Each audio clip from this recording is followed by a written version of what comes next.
kepikiran nggak, gimana akhir dari sebuah cerita itu justru bisa jadi awal mula sesuatu yang baru akan terjadi ratusan tahun kemudian.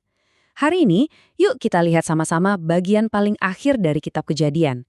Kita akan temukan gimana momen-momen terakhir Yusuf itu bukan cuma sekedar akhir hidup, tapi sebuah pesan iman yang, wow, luar biasa kuat dan relevan sampai sekarang. Shalom semuanya, senang sekali bisa kembali menyapa teman-teman untuk kita sama-sama belajar firman Tuhan. Oke, kita langsung masuk aja ya. Jadi, coba bayangin ini. Kitab Kejadian itu ditutup bukan di tanah perjanjian loh, tapi di Mesir. Yusuf, seorang tokoh besar, pahlawan yang dihormati di Mesir, yang menyelamatkan keluarganya dari kelaparan, justru menghabiskan sisa hidupnya dan meninggal di negeri asing. Ini penting banget, karena latar belakang ini yang bikin semua yang terjadi setelahnya jadi punya makna yang dalam. Yusuf dikasih umur yang panjang banget, 110 tahun. Di zaman dulu, umur segitu tuh tanda perkenanan Tuhan. Artinya, hidupnya penuh. Tapi, yang lebih penting dari seberapa lama ia hidup adalah apa yang dia lakukan di akhir hidupnya. Nah, ini nih yang mendefinisikan warisan imannya. Dan karena umurnya yang panjang itu, Yusuf bisa melihat warisannya bertumbuh.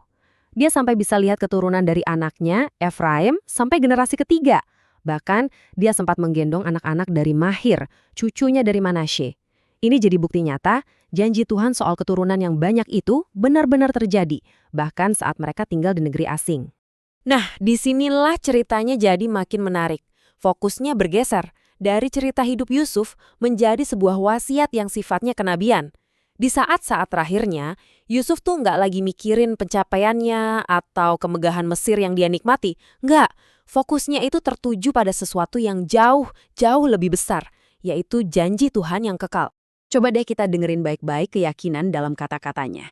Dia nggak bilang, mungkin Allah akan datang. Dia bilang, tentu Allah akan memperhatikan kamu. Ini bukan sekedar harapan loh, ini kepastian iman. Yusuf tahu betul kalau kematiannya itu bukan akhir dari cerita bangsa Israel. Sama sekali bukan. Itu cuma jeda. Terus tujuannya kemana? Yusuf ngingetin mereka lagi soal akar iman mereka. Tujuannya adalah negeri yang sama yang udah Tuhan janjikan dengan sumpah kepada kakek buyut mereka, Abraham, Ishak, dan ayahnya sendiri, Yakub. Yusuf seolah-olah lagi menyambungkan benang merah dari masa lalu ke masa depan mereka. Dan ini nggak berhenti di kata-kata aja. Yusuf mengubah keyakinan imannya jadi sebuah tindakan yang nyata banget. Dia minta sesuatu yang kalau dipikir-pikir kedengarannya aneh. Sebuah sumpah yang bakal mengikat generasi-generasi setelahnya. Jadi logikanya gini, simpel banget. Langkah pertama adalah keyakinan total 100% sama janji Tuhan. Nah, karena dia seyakin itu, makanya muncul langkah kedua, sebuah perintah praktis. Seakan-akan Yusuf bilang, kalau kalian benar-benar percaya apa yang aku percaya, buktikan bahwa tulang-tulangku ini dari sini saat Tuhan membebaskan kalian. Oke, jadi urutannya begini. Yusuf mengulang lagi janji Tuhan. Lalu anak-anak Israel bersumpah untuk melakukannya. Setelah itu, Yusuf meninggal dengan tenang. Jasadnya diawetkan sesuai tradisi Mesir dan ditaruh di dalam peti mati, menunggu hari pembebasan. Sebuah hari yang ternyata harus ditunggu selama ratusan tahun. Sekarang, kita coba bedah lebih dalam lagi ya. Apa sih pesan sebenarnya di balik permintaan Yusuf ini? Ini jelas bukan cuma soal minta dimakamin di tempat tertentu.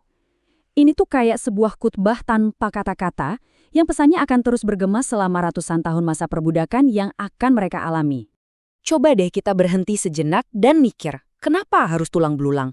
Kenapa ini penting banget buat Yusuf dan buat bangsa Israel? Apa sih yang sebenarnya mau dia ajarkan ke anak cucunya yang waktu itu bahkan belum lahir? Tulang-tulang Yusuf itu jadi tidak hal penting.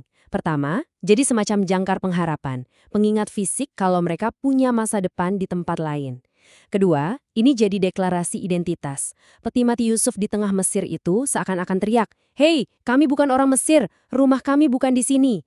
Dan yang ketiga, ini jadi ujian iman yang diwariskan turun-temurun, yang akhirnya ratusan tahun kemudian dipenuhi oleh Musa. Jadi ini dia pelajaran utamanya. Yusuf adalah contoh iman sejati yang juga dipuji di kitab Ibrani. Imannya itu bisa melihat jauh melampaui kematiannya sendiri, melampaui kemegahan Mesir, dan dia berpegang teguh sama janji Tuhan akan rumah yang sejati. Iman inilah yang jadi warisan yang menuntun bangsanya pulang. Ini juga jadi bayang-bayang pengharapan kita dalam Yesus Kristus, yang menjanjikan kita rumah surgawi. Nah, ini bikin kita mikir juga kan, warisan iman seperti apa ya yang sedang kita tinggalkan untuk generasi setelah kita?